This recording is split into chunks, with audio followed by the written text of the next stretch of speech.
So I have a bit of a confession to make. Here are all of the Resident Evil games. Now I'm going to remove all of the ones that I've played. Ready? Here we go. I am not proud of this. But in honor of this spookiest of holidays, I decided to at least partially remedy this. And finally, after all these years, play through Resident Evil 1. Specifically the HD remake. I'm not going to lie, I was skeptical going in. At first glance, it looks like it's aged as poorly as a lot of classics from that era, and I kind of felt like I might have to force myself through it. But, I was wrong. Oh boy, was I wrong. After playing it to completion, I can safely say, in an era wrought with first-person horror games and third-person horror-themed shooters, the original Resident Evil stands proudly as one of the most refreshing and clever horror experiences you'll still ever be able to have. First of all, for those of you who have never played Resident Evil, let me make this clear. The core game hasn't aged a day. After about an hour of play, you get completely used to the controls. There's a generous auto-aim, and it might just be because I'm a longtime Devil May Cry fan, but after adjusting from a more modern mindset, the controls fit like a glove, and were completely responsive without defeating the point of the game. A lot has been said about how the classic tank controls exist to force you to play in a less confrontational, more tense way, so I won't repeat them here, but yeah, they do. Beyond that, the level design is among the best I've ever seen. Everything is so perfectly interconnected and well-reasoned that it would make Dark Souls and Metroid blush. The Spencer Mansion is one of the most intimate places I've ever experienced in a game. It's a character in and unto itself. Over the course of a playthrough, you will probably run through the same 20 rooms nearly 100 times. I didn't count, but I don't think I'm exaggerating. In spite of this, it never really feels like backtracking, because you're always headed somewhere to do something specific. Since the mansion is so small, you quickly become familiar with every inch of it. And since there's so little there, it's easy to memorize the location of every puzzle. And since the answer to each puzzle is usually super obvious, the second you pick up the needed item, you can immediately run back to where you know it will help. And those runbacks made me feel things I haven't felt since I was a kid playing Metroid Prime. Running back to the center of the Chozo ruins because now I have the missiles and I can open that door and finally find out what's behind it. I know it sounds flowery, but I can only truly describe it as delightful. The most surprising thing though might just be how amazing this game still looks. I'm not much of a realism guy, but if I were, this game would start setting new benchmarks for me. Were this game released today, I doubt anyone would bat an eye, and that's not just for the HD port. I own the Wii port of Resident Evil 1, which is basically just the GameCube remake, and it looks nearly identical save some low-res aspect ratios. It does have that pesky fixed camera, but I put pesky in scare quotes there for a reason. Because while it may prove to be a slight annoyance for modern gamers, the fixed camera allows for something most games typically have to leave behind. Cinematography.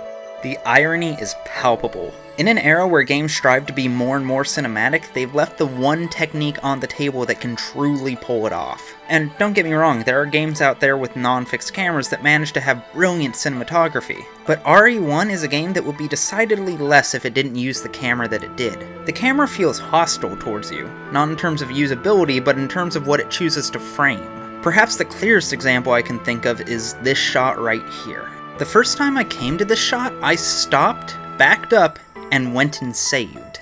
I was confident something was going to come bursting through that window the second I walked by, because it looked like something was watching me through it. For want of a better term, I was spooked, and that couldn't have happened using today's stock third-person camera. And there are tons of moments like this. The camera peers at you from under desks, between the bars of metal fences, and even gets directly in your face. It looms over you, just as oppressive as any zombie. I try to imagine playing this game using RE4's camera, and even just thinking about it feels wrong. The sense of claustrophobia, vertigo, and voyeurism that this camera brings are debatably the biggest things that make this game as good as it is. The camera and the angles it uses are just as essential at crafting its tension as any kind of enemy and level design. But while its graceful aging and brilliant camera work both surprised me, I think the biggest shock was discovering how Resident Evil opted to craft horror. Rather than crafting tension through sheer atmosphere, implications of the unseen, or jump scares, I found that its biggest tool for building fear was through choice. Specifically, the anxiety that you were making the wrong one. Resident Evil is a game rife with choice. Do I waste some of my limited ammo killing this zombie? After that, do I want to waste some of my incredibly limited kerosene to burn the corpse to make sure it doesn't revive as a Crimson Head? Am I sure I won't have to come back here? Should I use the herbs to heal now, or take one more hit and hope it doesn't kill me? Do I use an ink ribbon to save right now, or do I push on just a little further and hope it works out?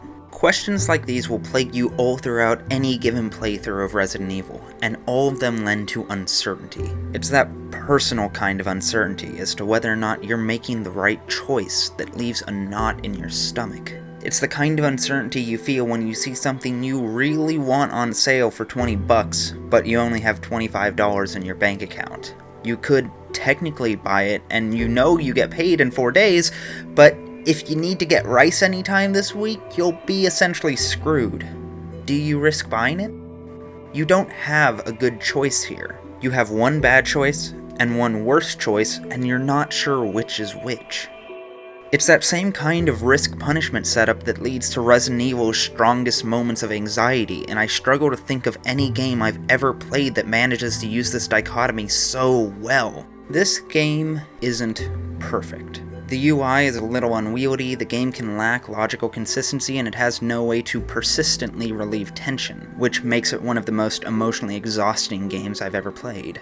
It's not perfect, but it's not perfect in the way Morrowind isn't perfect. It's a flawed perfection, where whatever cracks might exist in the veneer are completely overshadowed by just how great everything else is. After dealing with jump scare fest after jump scare fest, this was such an incredibly pleasant surprise, and it really speaks to all of the different ways games could craft horror if they just let themselves experiment. I want more of this. I need more of this. Who do I have to talk to get more games like this made? Who do I have to bribe? And I know there's an entire catalog of classic survival horror games waiting for me to work through them, but it's bittersweet. Like finding a band you love with a sprawling discography that broke up a couple years back, and yeah, the music's great, but it's always going to have a bit of a melancholic air around it, just because you know you're never going to get any more of it.